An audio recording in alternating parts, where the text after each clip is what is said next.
नमस्कार दोस्तों।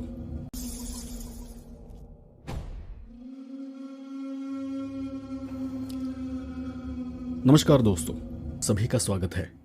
आज की कहानी हमें एक कोलकाता के रहने वाले हमारे ही एक सब्सक्राइबर ने भेजी है।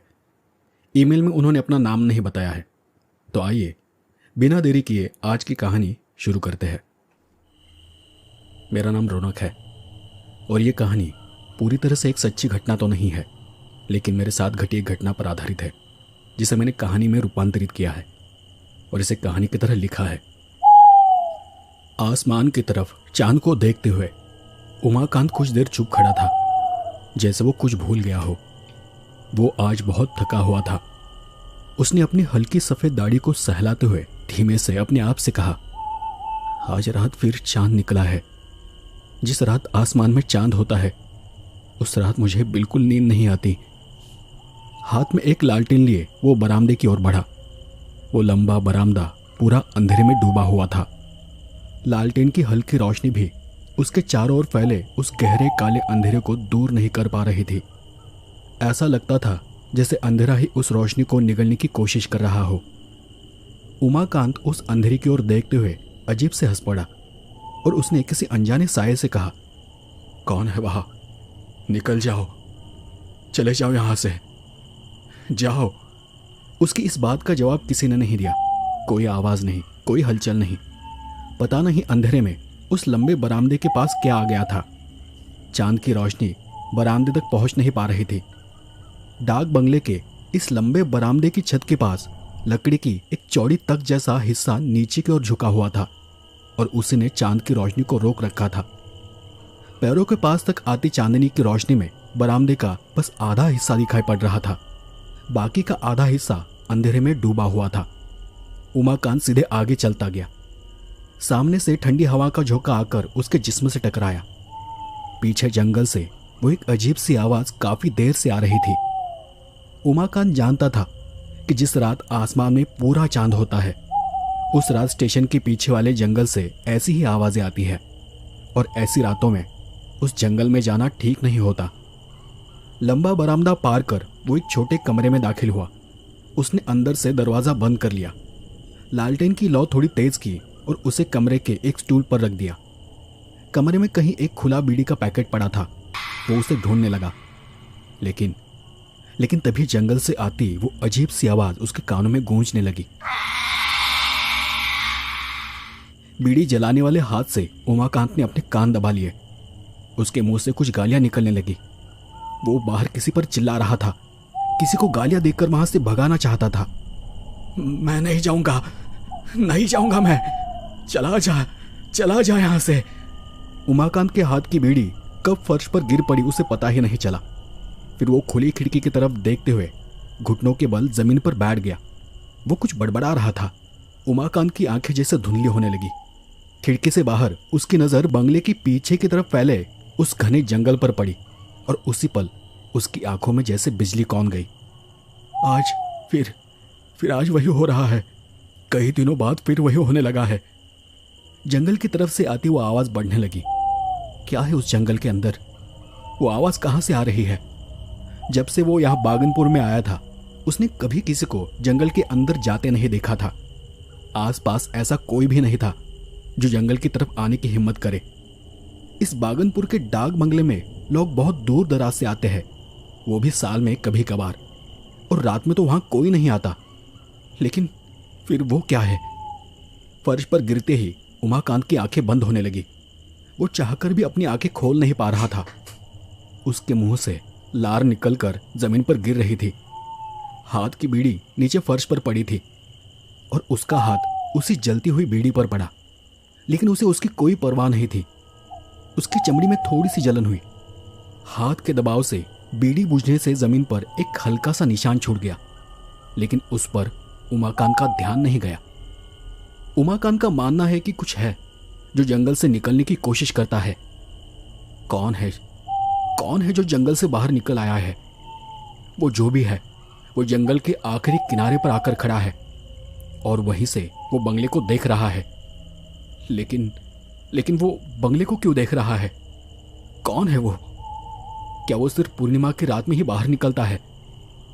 उसके यहाँ आने के बाद पहली बार उमाकांत ने ऐसा मंजर देखा था, और देखते ही देखते उमाकांत के शरीर में सिहरन सी दौड़ गई और नजरों के सामने सब कुछ जैसे धुंधला सा होता चला गया। शायद अब वो अपना होश खो रहा था।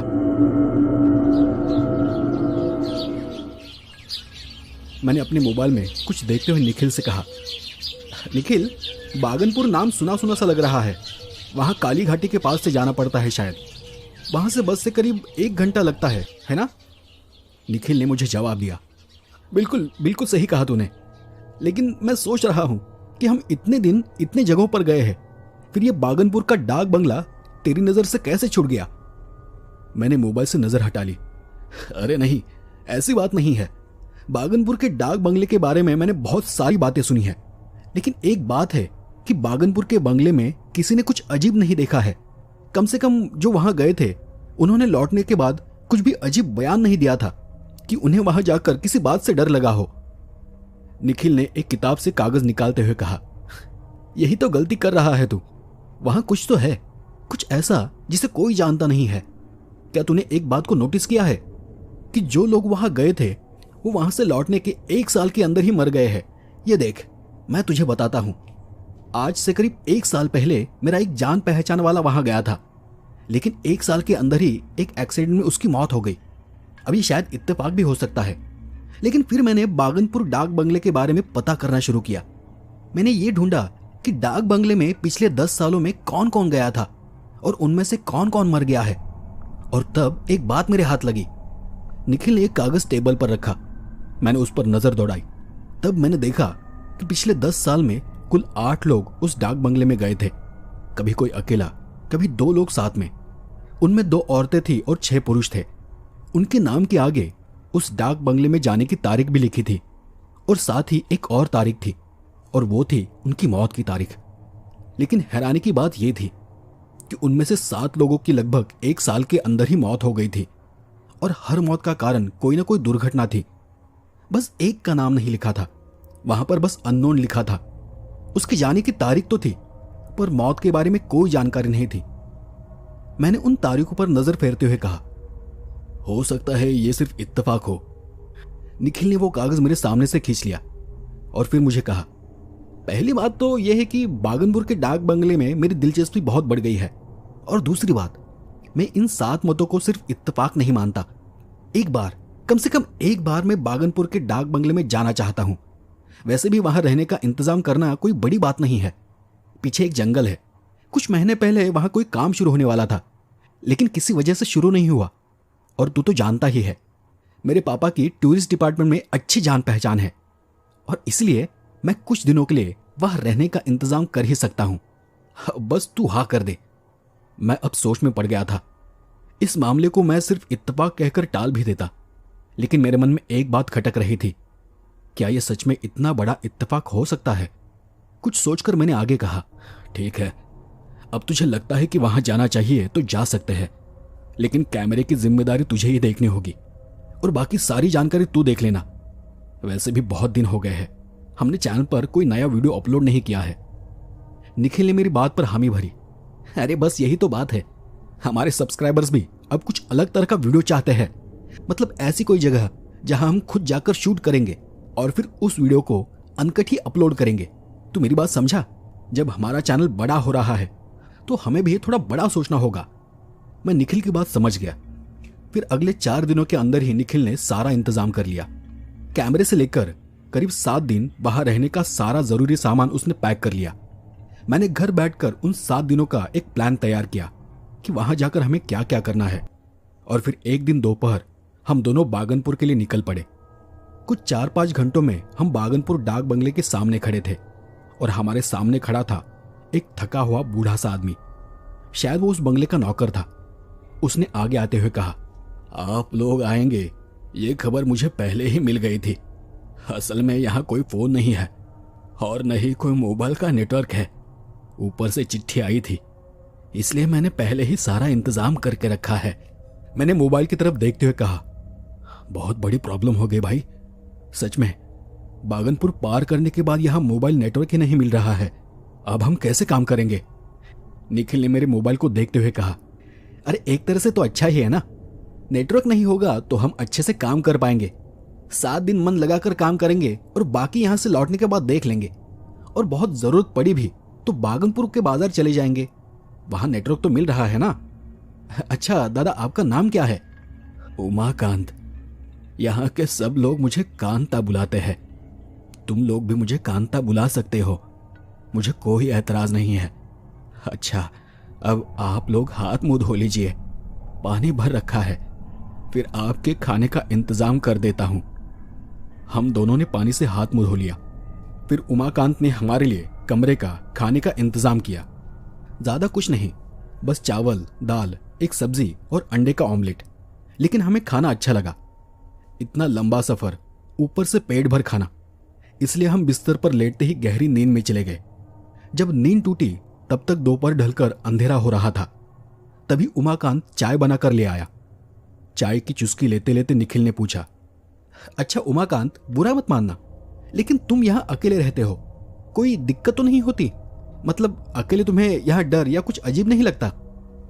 अजीब क्यों लगेगा? जब मैं यहां आया था उससे पहले ही मेरी बीवी गुजर गई थी। बच्चे तो कोई थे नहीं, मैं अकेला ही था, इसलिए यहां आकर रहने लगा। तब उस वक्त जंगल में किसी काम के लिए लोग आए हुए थे, तो लोग आते जाते रहते थे। डाक बंगला भरा रहता था। ये जो पीछे खाली जगह है ना, वही वो लोग तंबू लगाकर रहते थे। लेकिन फिर महीने भर में ही सब चले गए और बस मैं इस डाक बंगले की देखरेख लिए यहां रह गया। लोग यहां आते हैं? मैंने अगला सवाल किया। हाँ, आते हैं, कभी कभी आते हैं, लेकिन बहुत कम। अभी पिछले साल ही एक साहब आए थे, उसके बाद अब आप लोग आए हो। निखिल ने फिर से पूछा, और तुम कहीं जाते वाते नहीं हो क्या? हफ्ते 2 हफ्ते में एक बार बाजार जाना पड़ता है, दाल चावल ये वो खरीदने के लिए। बाकी मुझे यहां कोई दिक्कत नहीं। हम दोनों समझ गए कि उमाकांत को यहां अकेले रहने में कोई परेशानी नहीं है। फिर आगे निखिल और मैंने उस दिन आसपास घूम फिरने का प्लान बनाया था, लेकिन अंधेरा घिर आने की वजह से हम बाहर नहीं निकले। हमने अपना बाकी सारा वक्त उसी डाक बंगले में और अपने कमरे में बिताया।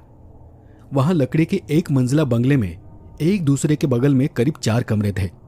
एक तरफ एक छोटे स्टोरूम जैसा कमरा था जिसमें उमाकांत रहता था। सामने लंबा बरामदा था और थोड़ी दूर वहीं एक तरफ कुआं था। लकड़ी का बंगला बहुत पुराना होने के बावजूद कहीं भी लकड़ी टूटी नहीं थी। वो अच्छी कीमती लकड़ी थी और उस पर किसी खास तरल की परत चढ़ाई गई थी, और शायद इसलिए वो आज भी अच्छी हालत में थी। बस इधर उधर कभी कभार लकड़ी से चर चर जैसी आवाज आती थी।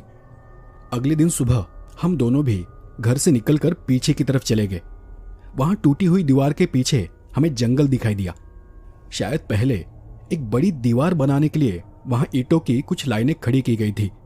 उसके ऊपर बांस की बाड़ लगाने का इंतजाम हुआ था, लेकिन अब वहां ईंटों की चुनाई जगह जगह से उखड़ने लगी थी। पीछे की दीवार के पास आकर जंगल की तरफ देखते हुए निखिल बोला, कुछ भी कहो भाई, जंगल तो काफी अच्छा लग रहा है। सामने की तरफ छोटी छोटी झाड़ियां, फिर ये बड़े बड़े पेड़, एकदम मस्त है ना? तुझे क्या लगता है कितना बड़ा होगा ये जंगल? मैंने सामने देखते हुए उसे जवाब दिया, ठीक से समझ नहीं आ रहा और बाहर से ऐसे अंदाजा भी नहीं लगता। अच्छा एक काम करते हैं, हम आज यूं ही जंगल घूम कर आते हैं, फिर हम कल कैमरा लेकर जाएंगे। हम दोनों पास की वो टूटी दीवार फांद कर जंगल की तरफ बढ़ने ही वाले थे, तभी पीछे से उमाकांत की आवाज सुनाई दी, जंगल की तरफ मत जाइए, जंगल की तरफ जाना अच्छा नहीं है। तब निखिल ने अपने आप से कहा, बस इसी की कमी थी, मैं जानता था कि यह आदमी ऐसा ही कुछ बोलेगा। ए उमाकांत भाई सुनो ना, हम दोनों इस जंगल के आसपास घूमने के लिए तो यहां आए हैं, तो फिर हम जंगल में क्यों नहीं जाएंगे? उमाकांत भागता हुआ हमारे पास पहुंचा। हाँफते हुए अपनी लंबी दाढ़ी वाले चेहरे पर हाथ फेरते हुए बोला, नहीं, वो जंगल अच्छा नहीं है।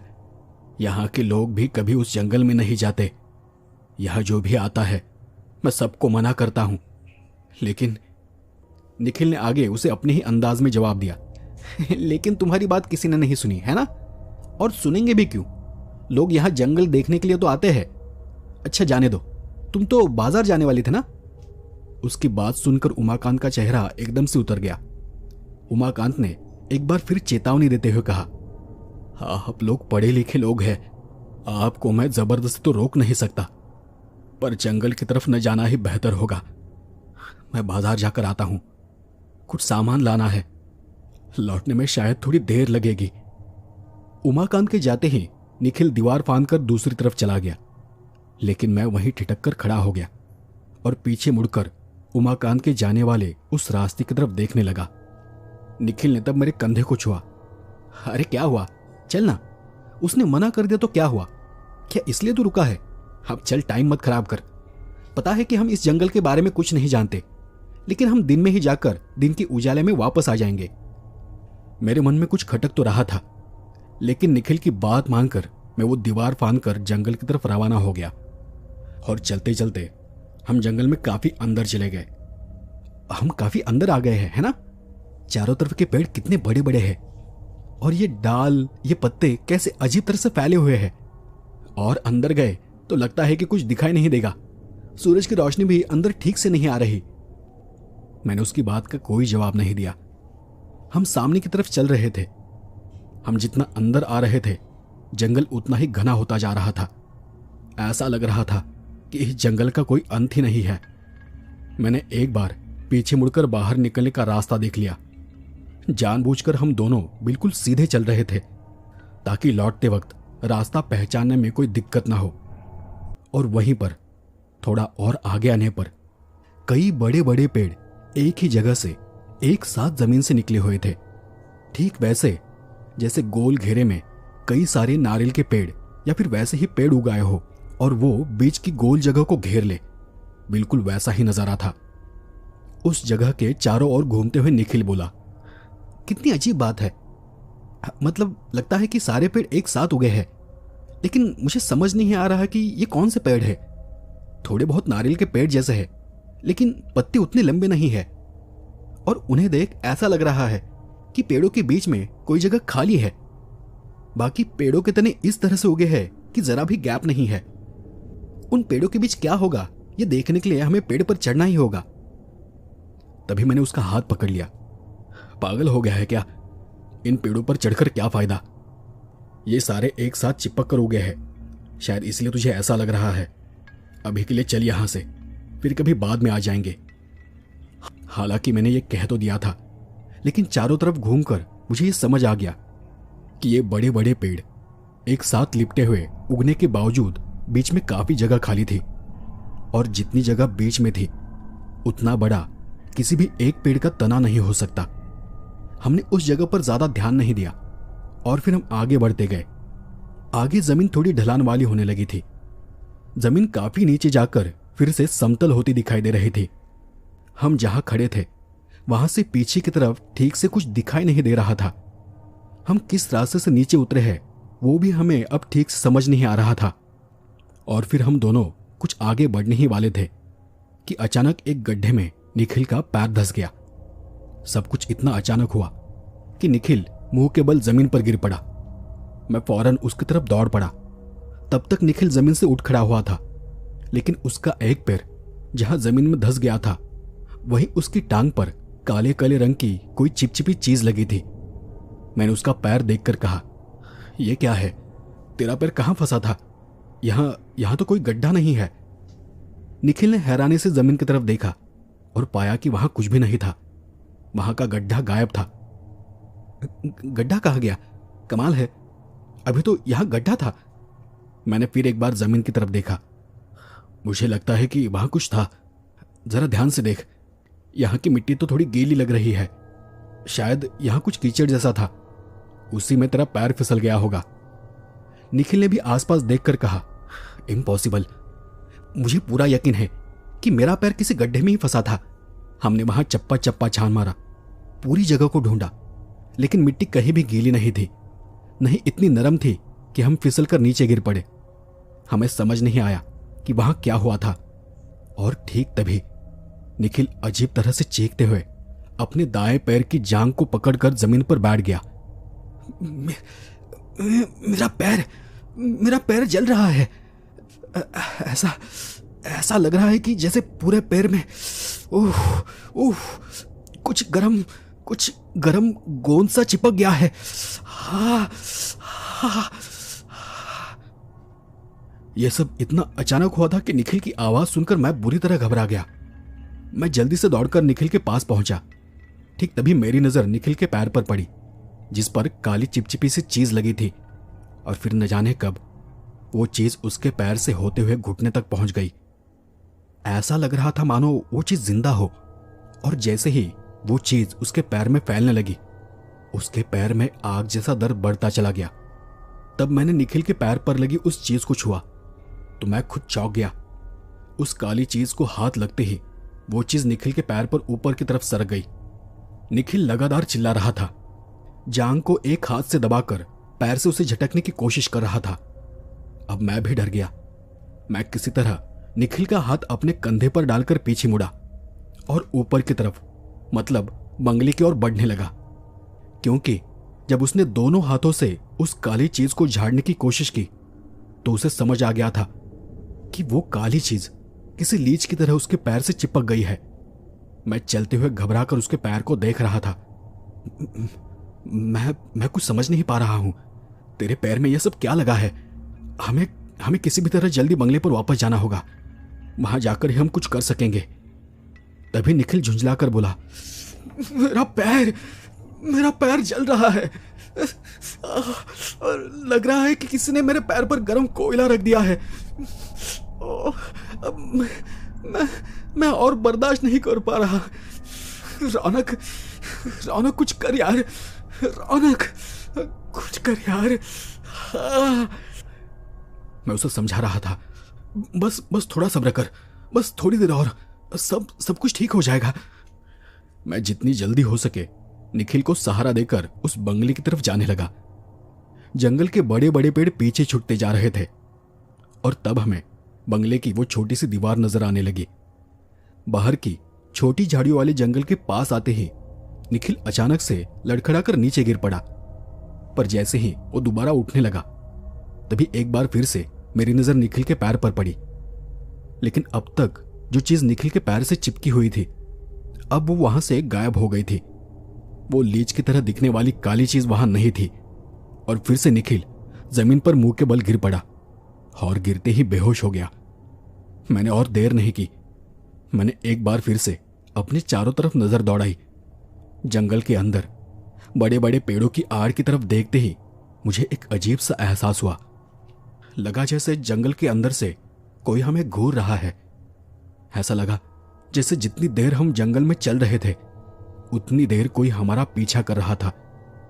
लेकिन जैसे ही हम जंगल की सीमा कर बाहर आ गए थे, ऐसा लगा कि जो हमारे पीछे था वो वहीं पर रुक गया है और अब वो पेड़ों की आड़ से छिपकर हमें देख रहा है।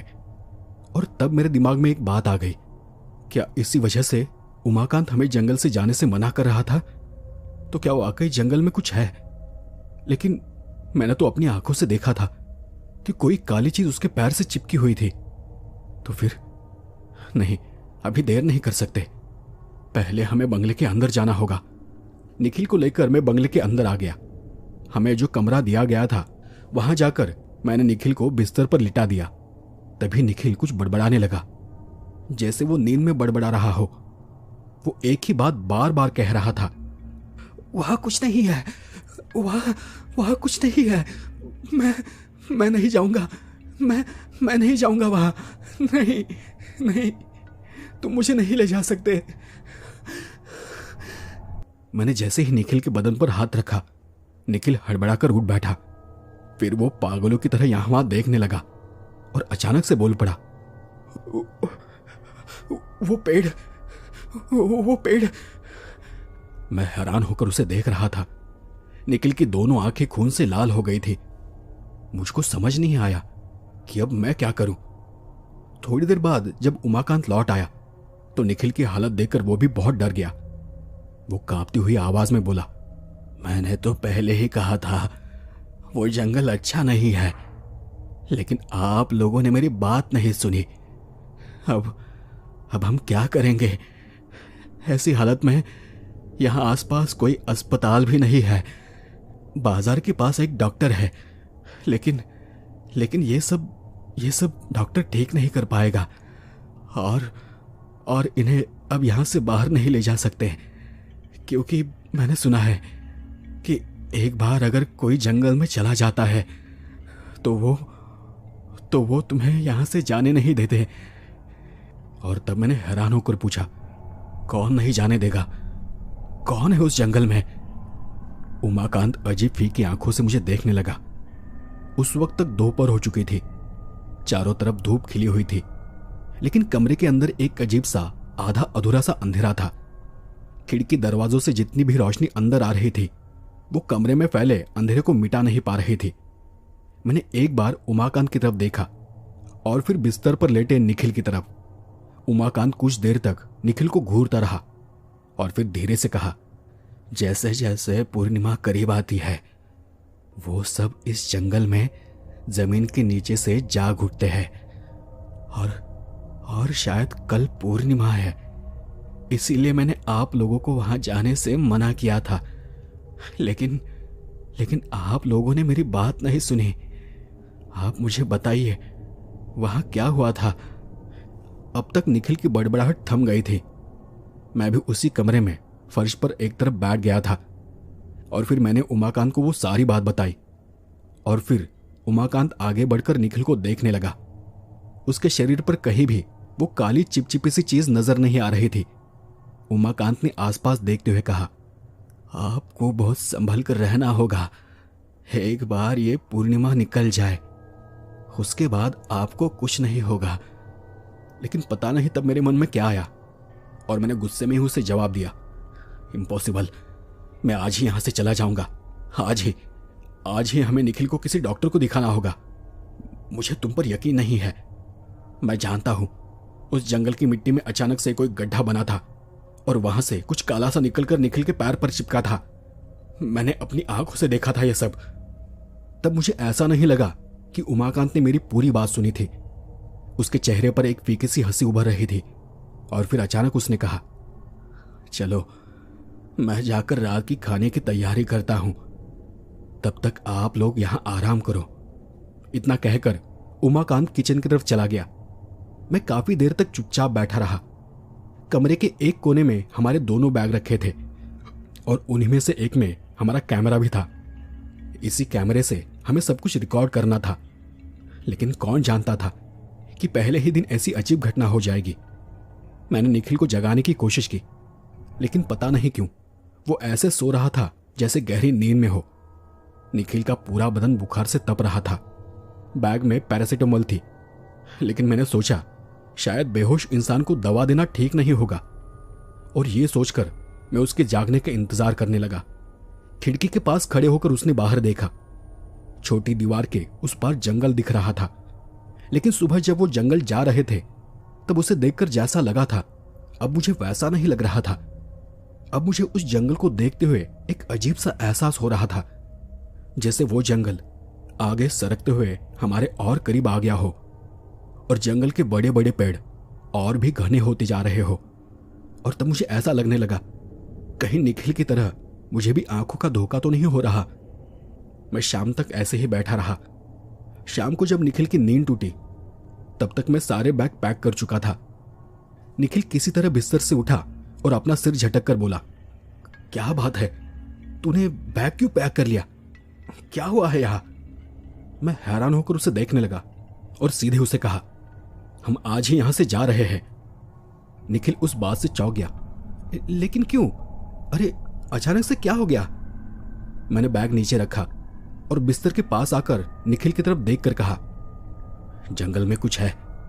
उमाकांत ठीक ही कह रहा था, वहां कुछ अजीब है, लेकिन वहां जो भी है मुझे अब उसे देखना नहीं है और मुझे यहां एक पल भी और नहीं रुकना है। ऐसा नहीं था कि निखिल डरा हुआ नहीं था, लेकिन वो मेरी बात को समझ ही नहीं पा रहा था। फिर भी मेरी बात मानकर उसने भी अपना सारा सामान पैक कर लिया। वो दोनों बाहर निकलने ही वाले थे कि उमाकांत हमारे सामने आकर खड़ा हो गया। यहां से जाने की कोशिश कर रहे हो है ना? जाओ, लेकिन मेरी बात समझो, अब बहुत देर हो चुकी है। अब कुछ नहीं हो सकता। मैंने तो आपको पहले ही कहा था कि जंगल में मत जाना। तभी आप मेरी बात मान लेते तो ये सब नहीं होता। उमाकांत की बात सुनकर निखिल को अब थोड़ा गुस्सा आ गया था। उसने उमाकांत की आंखों में आंखें डालकर कहा, बस एक बार मैं घर लौट जाऊं, फिर मैं तुम्हारे ऊपर कंप्लेंट कर दूंगा। तुम यहां आने वाले लोगों को सिर्फ डराते हो, उसके अलावा तुम कुछ नहीं करते। उमाकांत ने आगे कोई जवाब नहीं दिया। मैं निखिल का हाथ खींचते हुए उस डाक बंगले के बाहर निकल पड़ा। उस डाक बंगले के सामने वाली कच्ची सड़क बागनपुर बाजार तक जाती थी और उसके दोनों तरफ खाली जमीन ही थी। जब हम यहां आए थे तो इसी रास्ते से एक रिक्शे से आए थे, लेकिन अब लौटते वक्त हमें एक भी रिक्शे वाला नजर नहीं आ रहा था। उधर दोपहर ढलकर शाम होने लगी थी और हम समझ गए थे कि थोड़ी ही देर में अंधेरा हो जाएगा। काफी दूर चलने के बाद भी हमें ऐसा कुछ भी नजर नहीं आया जिससे हमें लगे कि वो बाजार के करीब आ गए हैं। हमारे पास टॉर्च थी। अंधेरा धीरे धीरे बढ़ता जा रहा था। थोड़ी देर में अंधेरा और गहरा आने लगा। आसपास पेड़ों के बीच से ठंडी हवा बहती हुई हम दोनों को कपा रही थी। और तब मेरे मन में एक ख्याल आया कि उमाकांत ने झूठ नहीं कहा था।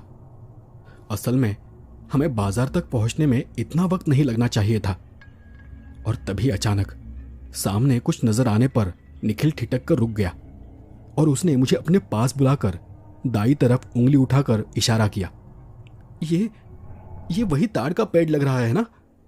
मैंने उस पेड़ को गौर से देखा। सच में वो वही ताड़ का पेड़ था। और फिर एक बात मेरे ध्यान में आई। डाक बंगले से 5 मिनट चलने के बाद भी हम उस पेड़ को पार नहीं कर पाए थे। और कल भी रिक्शा वाले ने हमें इसी पेड़ के पास छोड़ा था। लेकिन ये ताड़ का पेड़ यहां कैसे हो सकता है? क्या यहां कोई दूसरा ताड़ का पेड़ है? क्योंकि उस दिन मैं आसपास नजर रखते हुए यहां आया था। रास्ते में मैंने कोई ऐसा दूसरा पेड़ नहीं देखा था। अगर ये ताड़ का पेड़ यहां है, इसका मतलब कि हम डाक बंगले से ज्यादा दूर जा ही नहीं पाए हैं। मैंने एक नजर उस पेड़ को और फिर आसपास देखते हुए बोला, थोड़ी देर में अंधेरा हो जाएगा। ऐसी अनजानी सुनसान जगह पर रुकना ठीक नहीं है।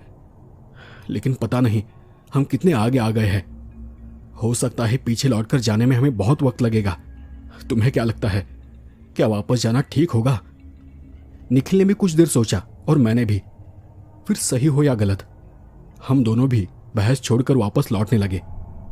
पर हैरानी की बात यह थी कि हमें 5 मिनट भी नहीं लगे कि हम फिर उसी डाक बंगले के सामने थे, ठीक वहां जहां हम पहले दिन आकर रुके थे, एक बड़े दरवाजे के पास। और वहां सामने ही हाथ में लालटेन लिए कोई आदमी खड़ा था। उमाकांत, वो उमाकांत ही था। वो हमें देखकर एक अजीब खुरदुरी आवाज में बोला, अंदर आइए, आइए अंदर। रात का खाना तैयार है, खाना खाकर सो जाइए। पूर्णिमा खत्म हुए बिना आप लोग यहां से नहीं जा सकते। और अगर उस वक्त कोई और वक्त होता तो निखिल उसका विरोध करता या कम से कम उसे कोई जवाब देता, पर आज उसके कुछ बोलने की हिम्मत नहीं हुई। हम दोनों बिना कुछ कहे बंगले के अंदर चले गए। फिर अपने कमरे में जाकर वही कोने में बैग रखकर बिस्तर पर बैठ गए। थोड़ी देर बाद निखिल ने कहा, मुझे लगता है कि उन नारियल जैसे बड़े बड़े पेड़ों के तनों के बीच कुछ तो है।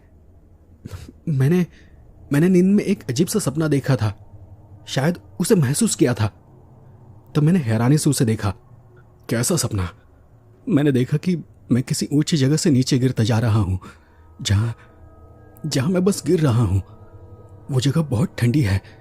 चारों तरफ बर्फ जैसी ठंड है, जैसे किसी बहुत गहरे कुएं में पानी ना हो और बस बहुत सारी बर्फ रखी हो। और ठंड बढ़ती ही जा रही थी, लेकिन मैं नीचे पहुंच ही नहीं पा रहा था। मतलब उसका कोई तल ही नहीं था। ऊपर से कई रोशनियां नीचे की तरफ आ रही थी, नीले रंग की रोशनी, जैसे कई नीली लाइटें किसी ने एक साथ जला दी हो। और उसके साथ एक अजीब आवाज, ऐसी जिसे सुनकर डर लगे। और साथ ही नीचे से कुछ अजीब सा शोर सुनाई दे रहा था। बहुत देर तक नीचे गिरते गिरते मैं जोर से चीखा, लेकिन मेरे मुंह से कोई आवाज नहीं निकली। तभी मुझे लगा कि मेरे चारों तरफ उस अंधेरे में कोई और भी है जो मेरे साथ साथ नीचे उतर रहा है। वो वही काली चीज जैसा था जो मेरे पैर से चिपका था। ठीक है, वैसा ही एहसास। मुझे लगा जैसे मेरे पूरे शरीर में बहुत सारी सुइयां चुभने लगी है और मेरा पूरा शरीर धीरे धीरे गर्म होता जा रहा है। तब मैं जोर जोर से चीखने लगा। उसके बाद मैं नीचे जाकर गिर पड़ा। निखिल लगभग एक सांस में ही ये सब बोल गया था। जब वो रुका तब मैंने कहा, अरे अरे ऐसा कुछ नहीं है। असल में ये अनजानी जगह है ना, तो जंगल में तूने न जाने क्या क्या देख लिया है और उसी से तेरे मन में डर बैठ गया है। आज की रात हम किसी तरह यहाँ काट लेते हैं, कल सुबह होते ही हम यहाँ से निकल जाएंगे। निखिल ने तब खिड़की की तरफ देखते हुए एक अजीब दबी हुई आवाज में कहा, नहीं, उसने झूठ नहीं कहा था। इस जंगल में जो भी है वो जंगल में नहीं रहते, वो इस जंगल के नीचे जमीन के अंदर रहते हैं। तूने देखा नहीं वो गड्ढा, वो अचानक गायब कैसे हो गया था? उसकी बात सुनकर मेरा दिल जोर से कांप उठा। उस वक्त आसमान में अंधेरा घिर आया था। उमाकांत ने अभी तक कमरे में लालटेन जलाकर नहीं दी थी और इसलिए अंदर अजीब सा अंधेरा फैल चुका था। खिड़की से बाहर देखो तो सिर्फ उस जंगल के अंदर जाने वाला वो रास्ता दिखाई पड़ रहा था। उसी खिड़की की तरफ देखते हुए बिस्तर के दूसरे कोने पर बैठा निखिल बोलने लगा, जमीन के नीचे कुछ भी हो सकता है। रौनक एक बात सोच, उन बड़े बड़े पेड़ों ने गोल घेरा बनाकर उस जगह को घेर रखा है। हो सकता है वही जगह जमीन के नीचे जाने का कोई रास्ता हो। जो उस जंगल में है वो शायद किसी खास वक्त पर उस रास्ते से बाहर निकलते हैं और हम वहीं चले गए थे। वरना सोचना, हम इस डाक बंगले में करीब 1 साल बाद आए हैं। जब बाजार से हमने रिक्शा वाले को डाक बंगले के बारे में बताया था, याद है ना तब वो कैसे डर गया था? तुझे याद है ना तब उसने क्या कहा था? उसकी बात सुनकर मुझे याद आ गया। जब हम रिक्शा में बैठकर डाक बंगले की ओर आ रहे थे और जैसे ही रिक्शा वाले ने डाक बंगले का नाम सुना था तो वो चौंक कर हमारी तरफ देखने लगा था। तब उसने कहा था कि कुछ महीने पहले भी एक आदमी यहां आया था, उसे वही लाया था। वो घूमना चाहता था, लेकिन फिर उसने कहा था कि डाक बंगला अच्छा नहीं है, खासकर उसके पीछे वाला वो जंगल। उसके बारे में वो कुछ कह रहा था। कहते कि जंगल में बहुत साल पहले कोई आदिवासी कबीला रहता था। तब उस जंगल में कोई नहीं जाता था। जंगल में बड़े बड़े पेड़ हैं पर किसी में भी फल फूल कुछ नहीं होता। अजीब सा जंगल है। तब लगा था कि रिक्शा वाला आगे कुछ कहना चाहता था, लेकिन उसने कहा नहीं। और जब हम यहां आ रहे थे तब वहां कुछ लोग भी थे जो हमें घूर कर देख रहे थे, आपस में कुछ बातें कर रहे थे। मैं उन सब चीजों के बारे में सोचता रह गया। रात में हमने ज्यादा कुछ खाया नहीं, किसी तरह 2 निवाले गले से उतारे और फिर सोने चले गए। सोने से पहले उमाकांत हमें एक बार फिर से चेतावनी दे गया, आज शायद कुछ नहीं होगा, फिर भी आप लोग थोड़ा संभल कर रहिए। रात को अगर कोई आवाज सुनाई दे तो बाहर बिल्कुल मत जाना। इतना कहकर वो आगे कुछ भी बिना कहे अपने कमरे की तरफ चला गया। निखिल का शरीर थका हुआ था। बिस्तर पर पड़ते ही वो सो गया, लेकिन मुझे नींद नहीं आई। जंगल, ये डाक बंगला, उमाकांत, आसपास के ये लोग, इन सब के बारे में सोचकर मेरा दिमाग चकरा रहा था। काफी देर बाद मुझे कब नींद आ गई पता ही नहीं चला। जब मेरी नींद टूटी, सबसे पहले मेरी नजर उस खिड़की की तरफ चली गई। कमरे की खिड़की खुली थी। मैं सोच में पड़ गया कि मैंने खुद अपने हाथों से ये खिड़की बंद की थी, तो फिर ये खुली कैसे? ये सोचते सोचते मैं खिड़की की तरफ बढ़ा। कमरे में एक लालटेन जल रहा था। टॉर्च भी वही पास में रखी थी। मैंने वो लालटेन उठाया और खिड़की की तरफ 2 कदम बढ़ा ही था कि मेरी नजर बिस्तर पर पड़ी और वहां देख मेरा कलेजा कांप उठा, क्योंकि निखिल वहां नहीं था। मेरी नजर दरवाजे पर गई। दरवाजा भी खुला था। मैंने फौरन टॉर्च उठाई और तेजी से कमरे से बाहर चला गया और बाहर कदम रखते ही मैंने उमाकांत और निखिल, उनका नाम लेकर उन्हें पुकारने लगा। बाहर ठंडी हवा चल रही थी। चांद की रोशनी उस लंबे बरामदे के ठीक बीचों बीच पड़कर रोशनी और अंधेरे की एक लकीर सी बन रही थी। कहीं से एक अजीब सी आवाज आई, लेकिन मैंने उस तरफ ध्यान नहीं दिया। मैं बरामदे के हर कमरे के दरवाजे को टॉर्च की रोशनी में देखने लगा। सारे दरवाजे बंद थे और जिसमें उमाकांत रहता था उस कमरे का दरवाजा भी बंद था। उस कमरे में सिर्फ कुंडी लगी थी। मुझे कुछ समझ नहीं आ रहा था कि अब क्या करे। उमाकांत नहीं है, निखिल भी नहीं है। इस पूरे बंगले में मैं अकेला हूं। लकड़ी के लंबे बरामदे में मैं तेजी से सामने की तरफ भागने लगा। एक पल में मेरे दिमाग में कई सारी बातें घूमने लगी। मुझे लगा जैसे हवा मुझे धक्का देकर पीछे धकेलना चाह रही है। मुझको बार बार ऐसा लग रहा था कि निखिल जरूर जंगल की तरफ गया होगा या शायद कोई चीज उसे खींचकर ले गई होगी। बरामदा पार कर मैं जमीन पर कूद पड़ा और सीधे पीछे की तरफ भागा। फिर उस छोटी दीवार के पास आकर रुका और वहां से सामने फैले हुए उस जंगल की तरफ देखने लगा। वही जंगल के पास से वो अजीब सी आवाज आ रही थी और उसके साथ एक और अजीब आवाज थी। आसमान में चांद एकदम गोल दिखाई पड़ रहा था, बिल्कुल किसी थाली जैसा। और तब मुझको उमाकांत की वो बात याद आ गई। उसने कहा था कि कल पूर्णिमा है, पर चांद तो आज ही पूरा गोल है। क्या सच में कल पूर्णिमा है? या शायद हो सकता है कि कल पूर्णिमा हो, इसलिए मुझे आज ऐसा लग रहा है। और अगर निखिल जंगल में गया होगा तो मुझे भी वहां जाना होगा। नहीं गया तो मैं उसे वापस कैसे लाऊंगा? और फिर कल सुबह मेरे मन में यह ख्याल पूरा भी नहीं हुआ कि तभी मुझे जंगल के अंदर से एक रूह कपा देने वाली चीख सुनाई दी। मुझे पहचानने में देर नहीं लगी कि वो निखिल की आवाज थी। निखिल चीख रहा था। डर के मारे मेरा पूरा जिस्म सुन्न हो गया। फिर मुझे दोबारा वो चीख सुनाई दी। मैं बिना कुछ सोचे उस छोटी दीवार को फांद कर दूसरी तरफ कूद गया और फिर यहां वहां देखे बिना हाथ में टॉर्च लिए जंगल के अंदर भागने लगा। कहीं झाड़ियां कम थी तो कहीं बड़े बड़े पेड़ थे। उनके बीच से सामने की तरफ दौड़ते हुए मैं जोर जोर से निखिल का नाम पुकार रहा था, लेकिन मुझे उसका कोई जवाब नहीं आ रहा था। चारों तरफ जंगल का घनघोर अंधेरा ऐसे फैला था मानो जैसे ऊपर से पड़ रही चांदनी को निगलकर वो खत्म कर देना चाहता हो। उस घने अंधेरे में मेरे हाथ के टॉर्च की रोशनी एक छोटी मोमबत्ती सी लग रही थी। और तब मुझको एक बात समझ में आ गई कि जंगल में घुसने के बाद से मेरा पूरा शरीर अजीब तरीके से भारी हो गया था। दिन में जब हम इस जंगल में घुसे थे तब अंदर का माहौल अलग लगा था और अब बिल्कुल बदल चुका था। कुछ और आगे जाने के बाद मुझको महसूस हुआ कि मेरे पैरों के ऊपर कुछ चढ़ रहा है। मैंने जैसे ही टॉर्च की रोशनी नीचे की और अपने पैर को देखा, तब मैंने देखा कि मैं जहां खड़ा था वहां जमीन के नीचे से लाल लाल रंग की लंबी लंबी नसों जैसी एक अजीब सी चीज बाहर निकल रही थी और वो मेरे पैरों पर धीरे धीरे चढ़ रही थी। मेरा शरीर थरथराने लगा। मैंने टॉर्च से उस लाल चीज को मारने की कोशिश की और फिर से जैसे तैसे वहां से आगे दौड़ पड़ा। मुझे एक बार फिर से निखिल की चीख सुनाई दी। मैंने उस चीख का पीछा करते हुए अंदाजा लगा लिया कि दिन में हम जहां गए थे वहां उन अजीब बड़े बड़े पेड़ों से बनी एक कुएं जैसी जगह थी। वो चीख वहीं से आ रही है। फिर बिना कुछ सोचे मैं उसी तरफ भागने लगा। दौड़ते हुए मेरे पैरों पर बार बार कोई चिपचिपी सी चीज जैसा कुछ लग रहा था, ऐसा जैसे मेरे पैर के ऊपर कोई सांप रेंग रहा हो। लेकिन फिर भी मैं रुका नहीं।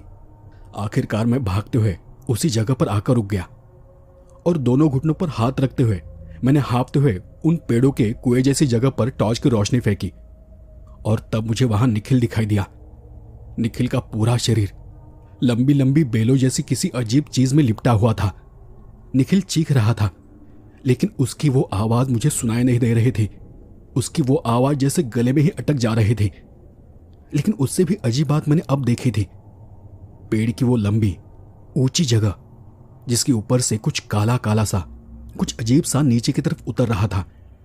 और जैसे ही मैंने उस तरफ टॉर्च की रोशनी मारी, वो भयानक चीज भी मेरी तरफ देखने लगी। उस पल मैंने देखा कि उस चीज की एक ही आंख है, बहुत बड़ी, गोल और लाल रंग की। एक बड़ी सी आंख, जितना बड़ा किसी इंसान का सिर होता है, ठीक उतनी ही बड़ी एक लाल आंख। और उसके ठीक नीचे एक लंबे से मुंह जैसा कुछ था। जिसमें सफेद रंग के बेहिसाब लंबे लंबे दांत थे। और फिर जैसे ही उसने अपना मुंह खोला, उसके मुंह के अंदर से काला चिपचिपा सा कुछ बाहर निकलकर निखिल के बदन पर गिरने लगा। और तब मुझे फौरन याद आ गया कि निखिल के पैर में भी ऐसा ही कुछ लगा था, काला चिपचिपा सा कुछ।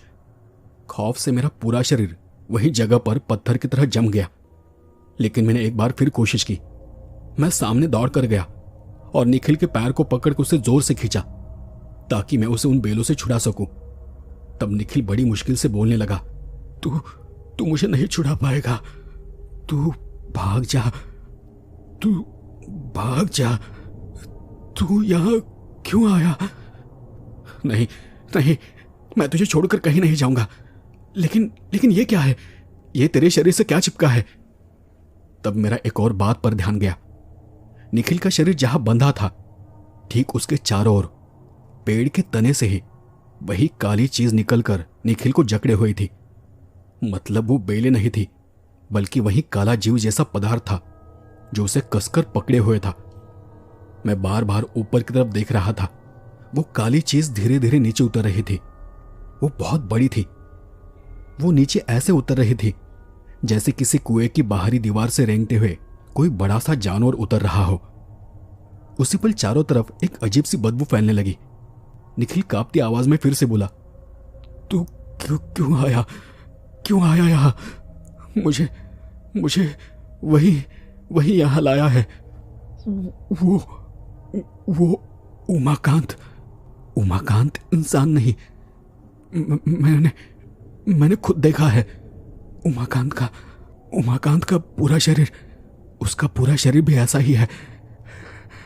और ऐसा कहते हुए निखिल ने किसी तरह अपना सिर उठाकर ऊपर से उतर रही उस काले जीव की तरफ इशारा किया। वो काला जीव अब काफी नीचे उतर आया था।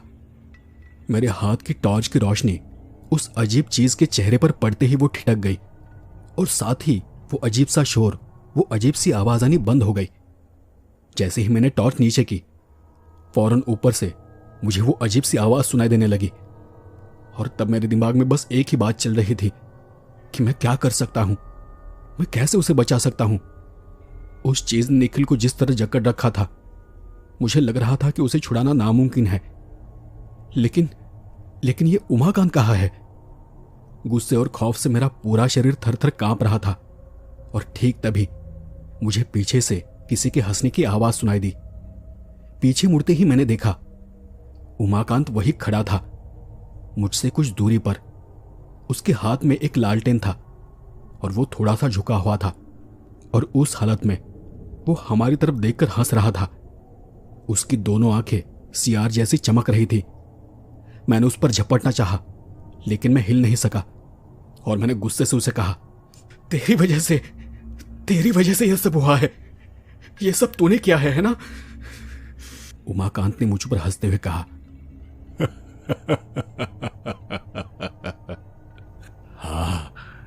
हाँ मैंने किया है।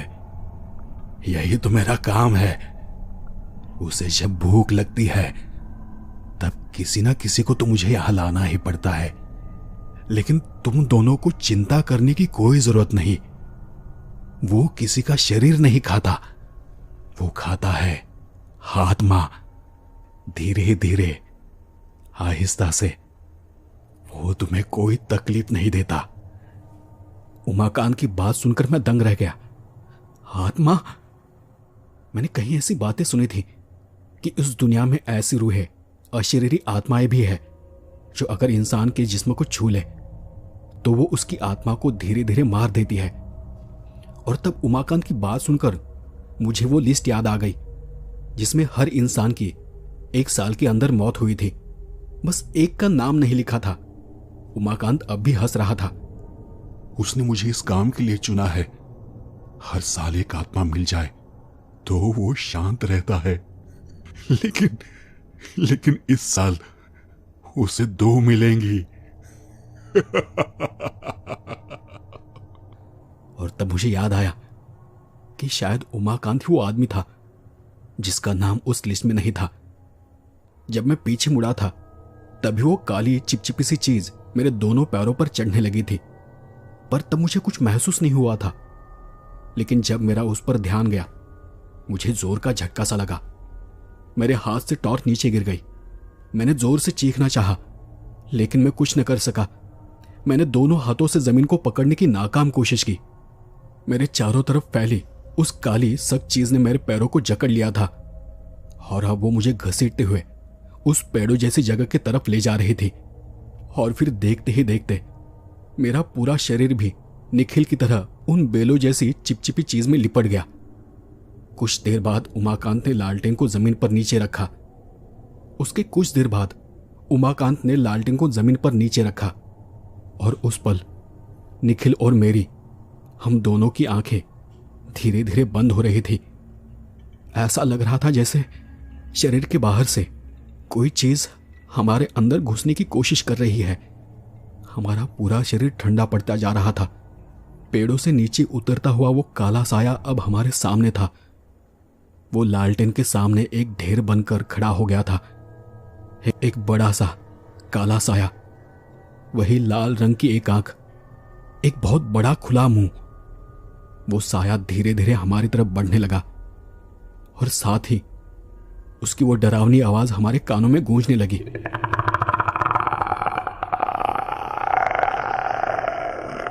मैंने देखा कि वो काला साया आगे बढ़ा और उसके मुंह के अंदर से एक लंबी काली जीभ जैसी चीज बाहर निकलकर घूमने लगी और उस पल वो ठीक निखिल के मुंह के सामने था।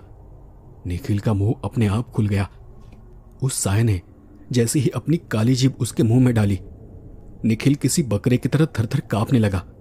उसका पूरा शरीर तड़पने लगा और फिर कुछ देर तक झटपटाकर वो एकदम से शांत हो गया। मैं घबराकर बस उसे देख रहा था। ऐसा लग रहा था जैसे वो निखिल के शरीर से उसकी पूरी ताकत खींच रहा हो।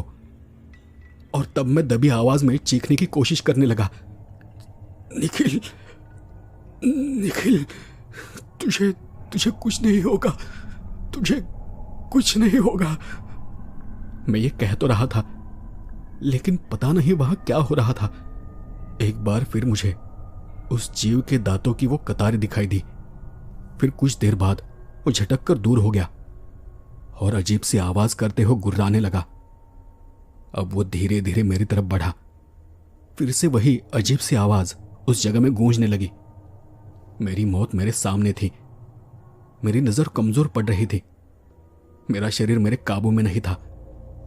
मैंने पूरी ताकत से अपने होठ भींच लिए, लेकिन ठीक तभी मुझे महसूस हुआ कि मेरे चेहरे पर वो काली नसों जैसी चीज फैलने लगी और उसने मेरे मुंह के सिरों को खींचकर मेरा मुंह खोल दिया। अब वो काली जीभ मेरे मुंह के सामने सरसराने लगी। मैं झटपटाने की कोशिश कर रहा था, लेकिन मैं हिल नहीं पा रहा था। उसने मेरा सिर भी जकड़ लिया था और उसी पल मेरी नजर उस काले साये के पीछे की ओर गई। लगा जैसे कई सारे लोग उस जंगल के अंदर घुस आए हो और उनके हाथों में मशाले हैं, लेकिन वो चुपचाप छुपते छुपाते आ रहे थे। उनकी कोई आवाज नहीं थी। वो काली लंबी जीभ लहराते हुए मेरे मुंह के बिल्कुल करीब आ गई। बस थोड़ा और वो मेरे मुंह में घुस जाएगी। तभी उस काले साये को न जाने क्या महसूस हुआ। उसने झटके से पीछे मुड़कर देखा और उसी पल आसपास चारों तरफ से जलती हुई मशालें उसके ऊपर फेंकी गई। मैं हैरान रह गया। इतनी सारी मशालें, इतने सारे लोग कहां से आ गए? वो काला साया पीछे हट गया। अचानक वो सरसराता हुआ तेजी से भागा और उसका आकार छोटा होकर उमाकांत के मुंह के अंदर घुस गया। उमाकांत के शरीर में घुसते ही आसपास आ रही वो अजीब सी आवाज धीरे धीरे कम होने लगी। तब तक कई सारी मशालें एक साथ जल उठी थी। वही ठीक बीच में एक आदमी खड़ा था। अधनंगा बदन, पूरे शरीर पर राख मली हुई थी। सिर के बाल और दाढ़ी बेतरतीब बढ़ी थी और वो अजीब तरह से अपने मुंह से कुछ मंत्र पढ़ रहा था। उमाकांत ने फौरन लालटेन उठाई और उसे सामने की तरफ फेंक दिया। उस अधनंगे बदन वाले साधु ने लालटेन के वार को झेल लिया। फिर हाथ में एक मशाल पकड़कर वो सामने बढ़ने लगा और तब उमाकांत गुस्से में चीखने लगा, किसी को यहां से जिंदा नहीं जाने दूंगा। रुको वहीं पर, मुझे अपना काम पूरा करने दो। रुक जाओ। और उस पल उस साधु ने मशाल आगे करते हुए कहा, बहुत हुआ, बहुत सालों तक तुझे जाने दिया, पर अब और नहीं। तू तो बहुत पहले ही मर चुका है, लेकिन जो तेरे अंदर है वो इंसान नहीं है। मैं उसे ही मारने आया हूं। अच्छा फंसा आज, वो आज तेरे अंदर है। अब वो कहीं भाग नहीं पाएगा। उमाकांत का शरीर अचानक जैसे काला सा पड़ गया। वो आगे बढ़कर उस साधु पर झपटने ही वाला था कि ठीक उसी वक्त उस आदमी के हाथ में कोई लाठी जैसी चीज आ गई। वो लाठी जैसे ही उमाकांत के काले शरीर से लगी, वो जोर से चीखता हुआ एक तरफ छिटक गया। तब तक बाकी लोगों में से कुछ लोग दौड़कर हमारे पास आ गए। मैंने देखा कि उनमें से एक वही रिक्शे वाला आदमी था। उसने मुझे छुड़ाते हुए कहा, किस्मत अच्छी थी तुम्हारी कि मुझे पहले ही शक हो गया था और इसलिए मैं बाबा को खबर देने गया था। मैंने अपने आप को संभाल कर कहा, मैं ठीक हूं। तुम लोग मेरे दोस्त को देखो, जाओ उसे देखो। उन आदमियों के हाथ में लंबे काले से छुरे थे और वो उसी से हमारे शरीर से चिपकी हुई उस काली चीज को काट रहे थे। उन्होंने फिर धीरे धीरे निखिल को छुड़ाया, पर निखिल पहले से ही बेहोश हो गया था। उधर उस साधु बाबा की उस बड़े काले साये से यानी उमाकांत से लड़ाई चल रही थी। पेड़ टूटकर गिर रहे थे। सारे लोग निखिल और मुझे बचाने के लिए हमें घेर कर खड़े हो गए। वहां पर कुल 20-25 लोग थे। एक वक्त आया जब साधु के हाथ से वो काली लाठी उस साये को काटने लगी और जैसे ही वो उसके जिस्म से लगी, उस अंधेरे माहौल में एक जोरदार चीख गूंज उठी और वो काली चिपचिपी सी चीज चारों तरफ छिटक गई। जैसे किसी जबरदस्त धमाके में वो काला साया टुकड़े टुकड़े हो गया हो। और तब उस साधु बाबा ने थकी हुई आवाज में कहा, इतने सालों बाद मैं इसे हरा पाया हूं। तुम लोग उन पेड़ों में आग लगा दो। वही जगह है, वही उसका रास्ता है, वहीं से वो आता जाता था। वहां खड़े लोग अपने साथ केरोसिन लाए थे। उन्होंने नारियल जैसे उन बड़े पेड़ों पर सब जगह पर तेल छिड़क दिया और फिर उसमें आग लगा दी। और पेड़ों में आग लगते ही वो अजीब सी आवाज फिर से सुनाई देने लगी। वो आवाज बहुत तेज थी। सबने अपने कानों पर हाथ रख लिए और उस आग से दूर जाकर खड़े हो गए। हम सब काफी देर तक वहीं पर खड़े थे, जब तक कि वो पूरी जगह जलकर राख नहीं हो गई। फिर सुबह के वक्त हम उस बागनपुर डाक बंगले में पहुंचे। तब तक निखिल को थोड़ा होश आ गया था। साधु बाबा ने निखिल के माथे के बीच में हाथ रखा और हाथ रखते ही वो चौंक गए। उन्होंने हमसे कुछ नहीं कहा। वो बस निखिल की तरफ काफी देर तक घूरते रहे। और तब मैंने साधु बाबा से पूछा, अच्छा ये क्या था? मतलब वो पेड़, वो काली अजीब सी चीज क्या थी? उस साधु ने अपनी अजीब सी आंखों से मुझे देखा और फिर धीरे से कहा, वो छाया भक्षक है। छाया भक्षक कई तरह के होते हैं और जो यहां पर था वो बहुत पुराना छाया भक्षक था, इसलिए उसकी ताकत बहुत ज्यादा थी। ये सब जमीन के नीचे रहते हैं, जहां पर काफी सारे पेड़ एक साथ उगते हैं। वो उन पेड़ों को अपने काम में लाते हैं। मान लो जैसे कोई गहरा कुआं हो और वहीं से वो जमीन के ऊपर आते हैं और जब वो अपनी जगह चुन लेते हैं तो फिर उसके बाद वो किसी इंसान को चुनते हैं, किसी ऐसे इंसान को जिसके मन में बहुत गुस्सा है, बहुत नफरत है। पहले वो उसे अपने वश में करते हैं, उसके लिए वो उसे मार देते हैं और फिर उसके शरीर पर कब्जा करते हैं। वही इंसान उस छाया भक्षक को जिंदा रखता है और हर साल पूर्णिमा के दिन एक एक कर वो अपने शिकार को अपनी जगह पर ले जाते हैं। इतना कहकर साधु बाबा ने फिर से निखिल की तरफ देखा और वो शांत हो गए। वहां के लोगों ने फौरन निखिल और मुझको उस डाक बंगले को छोड़ देने के लिए कहा और फिर हम दोनों भी सब सामान पैक कर उस जगह को छोड़कर निकलने लगे। उनमें से कुछ लोग हमें स्टेशन तक छोड़ने आए थे, लेकिन साधु बाबा हमारे साथ नहीं थे। वो वहीं रुके थे। लेकिन वहां से निकलने से पहले उन्होंने मेरे पास आकर एक बात कही थी, तुम्हारे दोस्त का ध्यान रखना, शायद उसे खतरा हो सकता है। मैंने बस हाँ में गर्दन हिलाई और फिर हम वहां से चले गए। लेकिन मुझे समझा नहीं कि मुझे क्या करना है।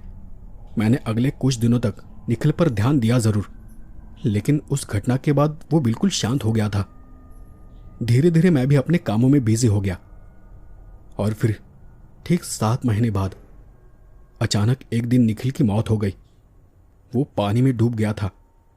मैं जानता था कि निखिल को तैरना आता है, लेकिन मैंने सुना कि उसके घर के पास एक तालाब था और न जाने क्यों वो दिन में ही वहां चला गया था। वही डूब कर उसकी मौत हो गई थी। क्यों मरा, कैसे मरा, कोई नहीं जान पाया। लेकिन जब उसकी लाश को देखा गया तो ऐसा लगा कि उसकी आंखें अजीब तरह से सामने देख रही थी। और उसी वक्त मुझे उस साधु बाबा की बात याद आ गई और उसी के साथ वो भयानक रात भी, जिस रात उस काले जानवर जैसी चीज ने अपनी लंबी काली जीभ से निखिल के अंदर से कुछ खींचकर बाहर निकाला था। शायद उसने उसी दिन निखिल की आत्मा को खत्म करना शुरू कर दिया था।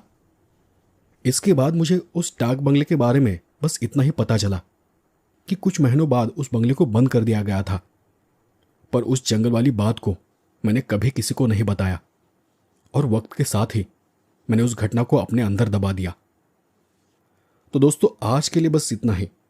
आपको यह कहानी कैसी लगी मुझे कमेंट कर ज़रूर बताएं। मिलते हैं अगले एपिसोड में एक डरावनी कहानी के साथ।